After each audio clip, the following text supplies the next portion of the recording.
The world of the Elder Scrolls is one filled with mystery, hidden lore, and obscured histories. As with our own world, its origins remain perhaps the most perplexing and conflicting, since there are so many cultures with their own stories and documentations. So now, we explore these stories and listen to them as they are presented within the canonical games, hidden in the dialogue, the books, and the items. Today, we discuss a little bit more about the origins of man, those wandering Elnafey, the Nords, the Needs, the Yokudans, and those Akavari snake people who have really difficult to pronounce names. Leave me alone. As a foreword, unlike the Mer, there is no singular origin story for the races of man. Unlike the Oldmer, who seem to have all come from Old Merus, man's origin is scattered across the world and not a unified one. Atmora, Yokuda, and Akavir appear to sit as the cradles of humanity. Briefly touching on each culture, there's very little on the Atmoran and Nordic stories of creation.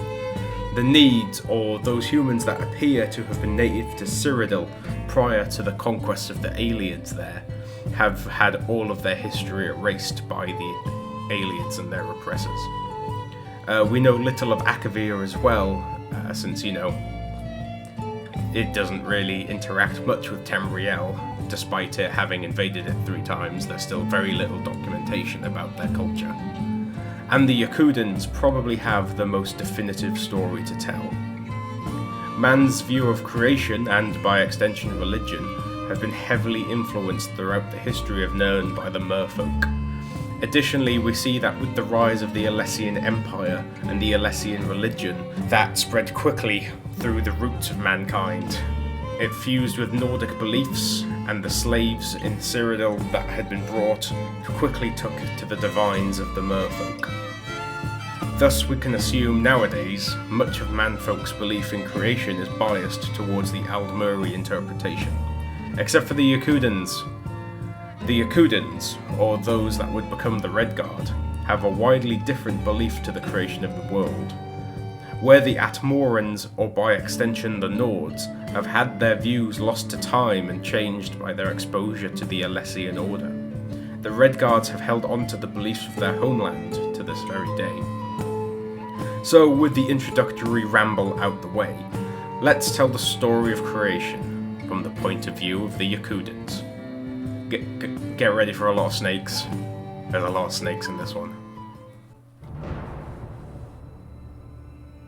Satak was the first serpent, the snake who came before, and all worlds to come rested in the glimmer of its scales. But it was so big there was nothing but, and thus it coiled around and around itself. And the worlds to come slid across each other, but none had room to breathe or even be. And so the worlds called to something to save them, to let them out. But of course there was nothing outside the first serpent. So aid had to come from inside it. This was Akel, the hungry stomach.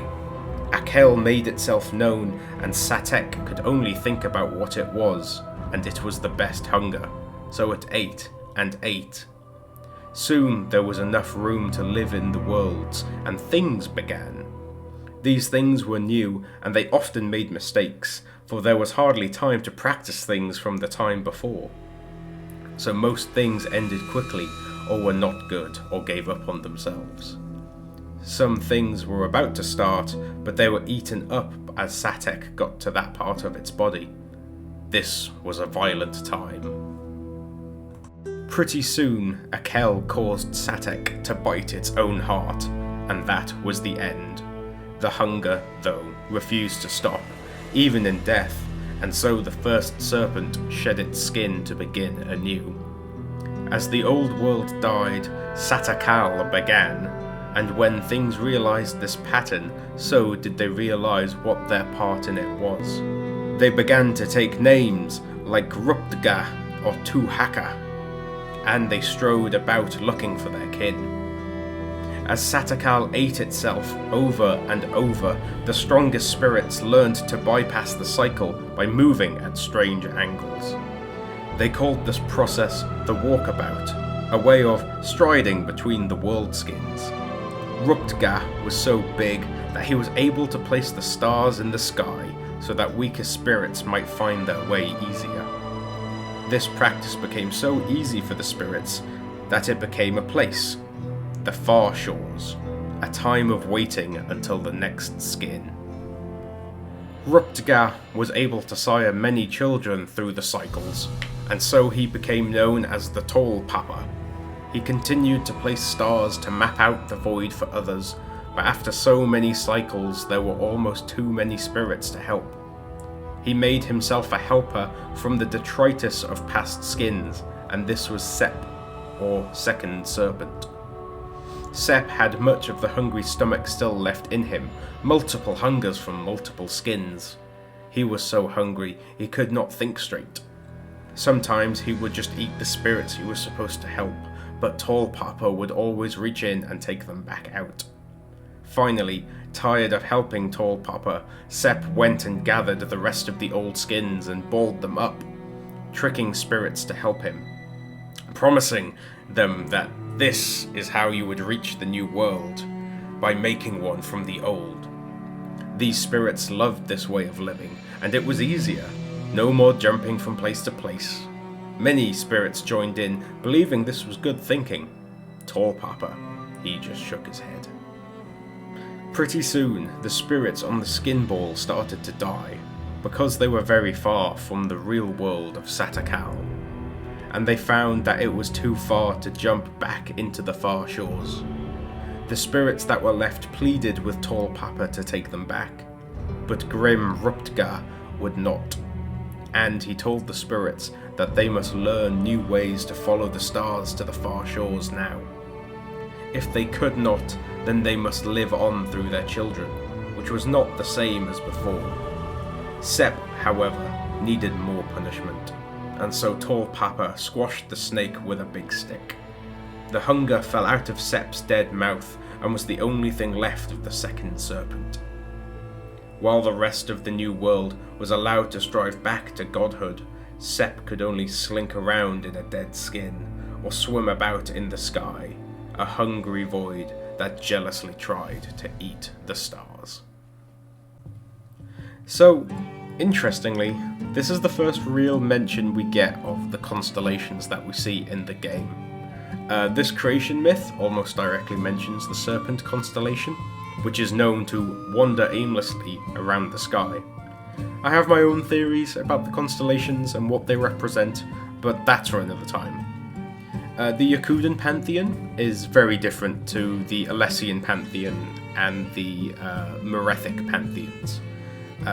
They are a lot more like ancestor spirits, which makes sense given their sort of background and their theology.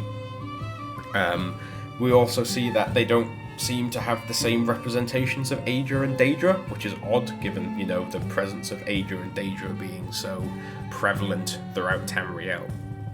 But that's a video for another time, I think, the Yokudan pantheon.